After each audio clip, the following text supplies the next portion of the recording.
You see, I got a guest today, just me and the guest today, man.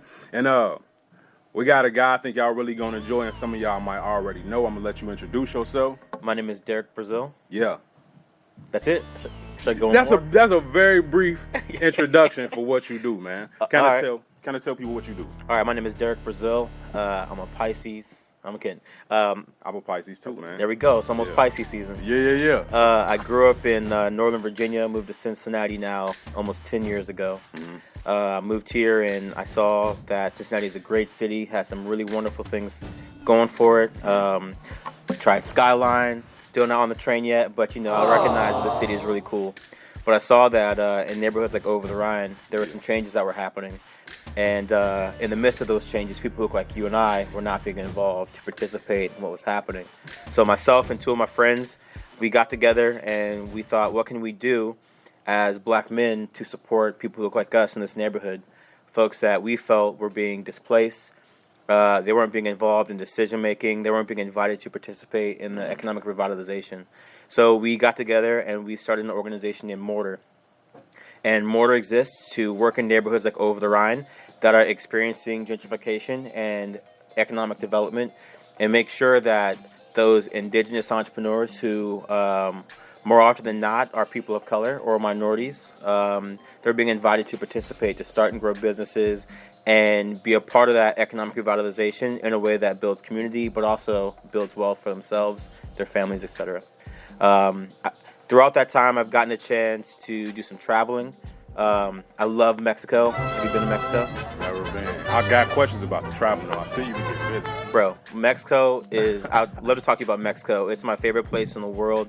I've been there 13 times. Yeah. And on one of my trips, I tasted these tacos. It's called Tacos Al Pastor. And it's like a gyro, but with pork and a whole bunch of different spices in it. And I ate this taco and I was like, bro, this is incredible. I came back to Cincinnati and I couldn't find the same taco anywhere else. So, we've been working with all these entrepreneurs, helping them start businesses. And I thought, well, maybe I could start a business selling these tacos. I went back to Mexico again, took a cooking class, came back. I bought a food cart off of eBay. Fast forward to today, I am the CEO, I'm sorry, I can't even say it. I'm the CEO of Taco Business, and we're hoping to get things off the ground in our second year in February. Yeah, man. When I first asked you to come on the show, I didn't know about the whole Mortar thing. I just told you about that. All I knew was that you had the taco restaurant. So that's a crazy chain of events, man. Yeah. Like I said before, I actually tried out for Mortar also. Real nice program. A lot of the brands that you might know and even patronize around the city have come through there. Good company, good black company, owned. Esoteric Brewery, first black owned brewery in the history of Cincinnati. Came through our first class. Great barbecue place, Sweets and Meats Barbecue. There are a whole bunch of them that have come out of our program. They've started businesses, they've created jobs, they've created wealth for themselves and their families, and they've shown what we've all known, that if given a chance, black people can make positive contributions to our community. You just got to say yes to them and give them a chance. Yeah. I don't really think that need to be said. We make so many contributions to the community and the culture overall. For sure. I don't know why it's mistaken. It's that mistake that we don't have what it takes to do it, man. But it's definitely good to see everybody recognizing their superpowers, man. Yeah. I think that's what life is. You watch anime? Yes, I do.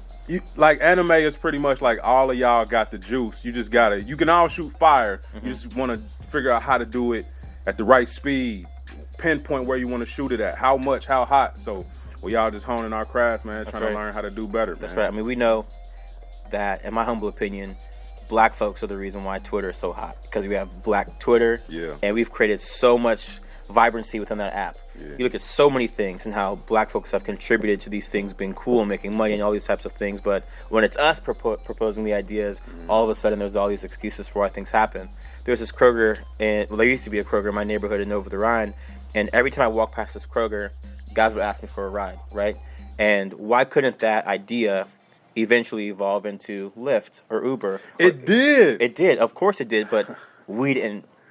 It wasn't us behind. Well, we weren't the CEOs or founders of those businesses, even though, in my opinion, the ideas came from us. Yeah. And that's a problem, in my humble opinion. The idea of managing an idea to fruition, is because it used to be a gang of old dudes sitting outside IGA when it was an IGA.